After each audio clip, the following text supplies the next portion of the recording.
जंगल के निवासी भालू और खरगोश। एक हरा भरा जंगल था। यहाँ अनेक जानवर रहते थे। उनमें एक विशाल भालू था। वह बहुत आलसी था। उसे सिर्फ सोना और खाना पसंद था। उसी जंगल में एक छोटा सा खरगोश भी रहता था। वह बहुत चतुर और फुर्तीला था। वह हमेशा मेहनत करता था। एक दिन भालू को बहुत भूख लगी। उसने सोचा, काश मुझे आसानी से खाने को कुछ मिल जाता। तभी उसकी नजर खरगोश पर पड़ी ही। भालू ने सोचा, यह खरगोश चालाक है, मैं इसे अपनी बातों में फंसा लेता हूँ। भालू ने खरगोश से कहा, खरगोश भाई, चलो साथ मिलकर खेती करते हैं। खरगोश को भालू की बात पर शक हुआ, परंतु वह मना नहीं कर सका।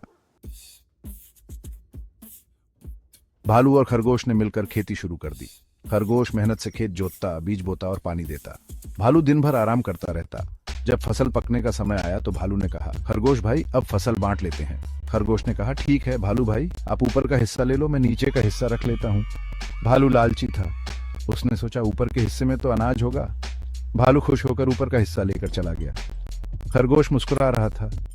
उसे पता था कि भालू ने गलत चुनाव किया है। जब भालू ने अपने हिस्से को देखा तो उसे बहुत गुस्सा आया। उसे तो सिर्फ सूखे पत्ते और तिनके मिले थे। सारा अनाज तो जड़ों में था, जो खरगोश के हिस्से में आया था। भालू को अपनी मूर्खता पर बहुत पछतावा हुआ। वह खरगोश के पास गया और बोला, खरगोश भाई, मैंने गलती की, मुझे माफ कर दो।